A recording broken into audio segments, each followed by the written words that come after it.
নিচে একটি ছোট কিন্তু সুন্দর উত্তরের হিমেল বাতাসে মোড়ানো ভৌতিক গল্প বলছি, বাংলায়। ভয়ের সঙ্গে একটুখানি মায়াও থাকবে।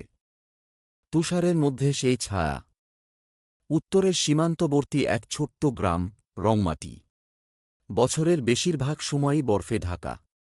গ্রামের শেষ প্রান্তে এক পুরনো কাঠের কুটিরে থাকতেন একজন বুড়ি, নামে তর্ষা দিদিমা। লোকজন বলত ওখানে রাতে আলো জ্বলে, অথচ দিদিমা তো বছর তিনেক আগেই চলে গেছেন। একদিন শীতের ছুটিতে শহর থেকে নিহার নামের এক ছেলে তার দাদুর কাছে বেড়াতে এল রংমাটিতে। রাতে ঠান্ডায় কাঁপতে কাঁপতে বিছানায় ঢুকছিল, হঠাৎ কুয়াশার মধ্যে কুটিরের দিক থেকে হালকা নীল আলো দেখতে পেল। পরদিন সে দাদুকে জিজ্ঞেস করল, ওই কাঠের কুটিরে কেউ থাকে? দাদু থেমে বললেন, না, আর কেউ না। একসময় তর্ষা দিদিমা থাকতেন, কিন্তু তিনি যেদিন মারা যান সেই রাতে নাকি কুটিরের ভেতর থেকে একটা শিশু কাঁদছিল। নিহার সাহস করে এক রাতে গেল কুটিরটার সামনে। দরজাটা ছিল আধ খোলা।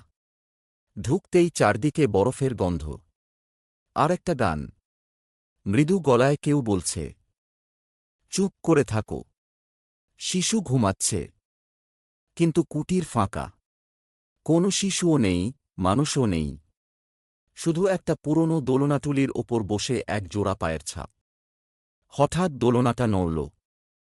নিহার পেছন ফিরতেই দেখল একজন বুড়ি দাঁড়িয়ে। মাথায় সাদা চুল, চোখে দয়ার আলো, কিন্তু মুখে একটা অদ্ভুত শান্তি। তিনি বললেন, তোমার ভয় পাওয়ার কিছু নেই। আমি কেবল গল্প বলি। যারা শোনে তারা আর ভোলে না। নিহার এরপর কখন ঘুমিয়ে পড়ল মনে নেই। সকালে যখন জেগে উঠল সে ছিল নিজের বিছানায়। কিন্তু তার হাতের মুঠোয় ছিল একটা ছোট কাঠের পুতুল, পুরনো দোলনাটুলির মতো দেখতে। বলুন তো, আপনি কোন ধরনের গল্প পছন্দ করেন? রহস্যভরা, ভয়ঙ্কর, নাকি মায়ামাখা ভূতের গল্প?